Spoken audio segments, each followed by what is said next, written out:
तो फिल्म की शुरुआत में हम देखते हैं कि अफ़गानिस्तान की एक जेल में फ़ातिमा नाम की लड़की बंद है और उससे पूछताछ की जा रही है।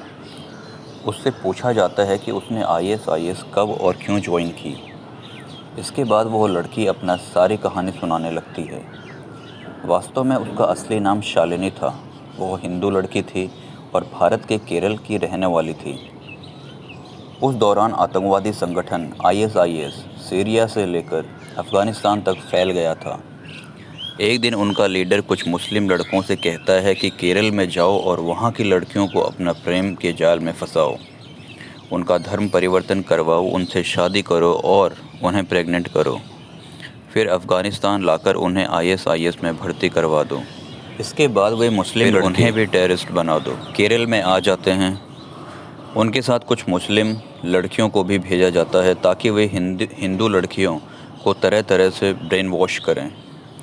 फ़िजा नाम की एक मुस्लिम लड़की शालिनी और उसकी सहेलियों से दोस्ती कर लेती है। वे नर्सिंग की पढ़ाई कर रही थी।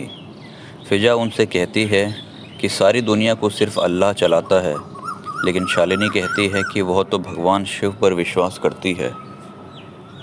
फ़िजा कहती है कि शिव कोई भगवान नहीं है, वह तो अपनी पत्नी सती के मर जाने पर एक सामान्य पुरुष की तरह रो रहे थे। वह भगवान कैसे हो सकते हैं? लेकिन शालिनी कहती है कि यह एक सिंबल मात्र है। लेकिन फ़िजा कहती है कि मूर्ति पूजा निरर्थक होती है और इस तरह आईएसआईएस की एजेंट फ़िजा लड़कियों को हर दिन ब्रेन वॉश करती है। इसके बाद वह एक और चली जाती है और एक चाल चलती है। वह आईएसआईएस द्वारा भेजे गए मुस्लिम लड़कों से कहती है कि शालिनी और उसकी सहेलियों के साथ छेड़खानी करें। शालिनी अपने दोस्तों के साथ मॉल में थी।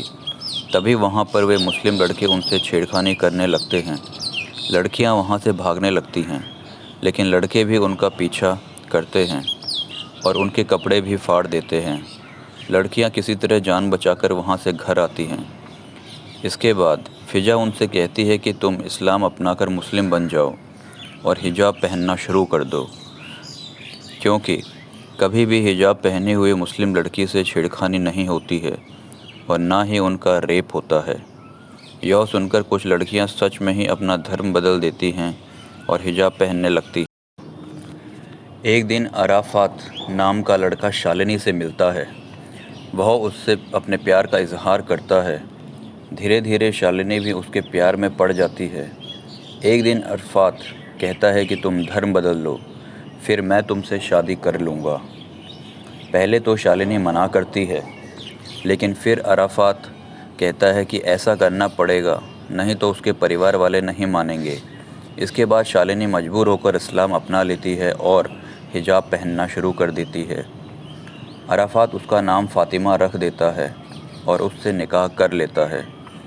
लेकिन शालिनी के घर वाले इस शादी के खिलाफ़ थे।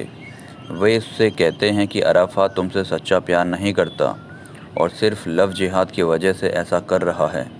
वे कहते हैं कि वापस घर आ जाए, लेकिन शालिनी अराफात के प्यार में पागल थी। वह उनकी एक नहीं सुनती और अराफात के साथ दूसरे घर में चली जाती है। एक दिन अराफात शालिनी को अफ़गानिस्तान ले जाता है। वह उससे बताता है कि वह उससे प्यार नहीं करता और यह फ़िजा की ही चाल थी। उन दोनों ने उसे अपने जाल में फंसा लिया था। यह सुनकर शालिनी हैरान रह जाती है। उसे पता चलता है कि अराफात वास्तव में आईएसआईएस का टेररिस्ट था। इसके बाद वह शालिनी को आईएसआईएस के मुखिया को सौंप देती है। उसे एक कमरे में बंद कर दिया जाता है, जहां केरल से लाई गई और भी हिंदू लड़कियां थीं।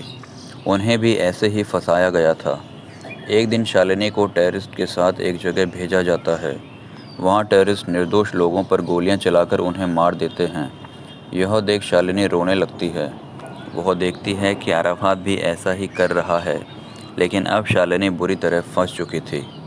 इसके बाद शालिनी को भी लोगों पर गोली चलाने के लिए कहा जाता है, लेकिन वह मना कर देती है। इसके बाद आईएसआईएस के लोग उसके साथ मारपीट करते हैं और तरह तरह की यातनाएं देते हैं। मजबूर होकर शालिनी भी आईएसआईएस की टेररिस्ट बनने के लिए तैयार हो जाती है। उन सभी लड़कियों को ट्रेनिंग दी जाती है और एक दिन मिलिट्री पर हमला करने के लिए भेजा जाता है। दोनों तरफ गोलीबारी और यहीं पे मूवी खत्म हो जाती है। शालिनी पकड़ी जाती है। दोस्तों ये थी कहानी अफगानिस्तान की मिलिट्री ने गिरफ्तार करके जेल में डाल देती है। धन्यवाद। और यहीं पर शालिनी अपनी कहानी खत्म कर देती है। इसके बाद फिल्म फिर से मौजूदा समय में आ जाती है। अंत में शालिनी कहती है कि कम से कम 32,000 केरल की लड़कियों को ISIS में भर्ती कर लिया गया था।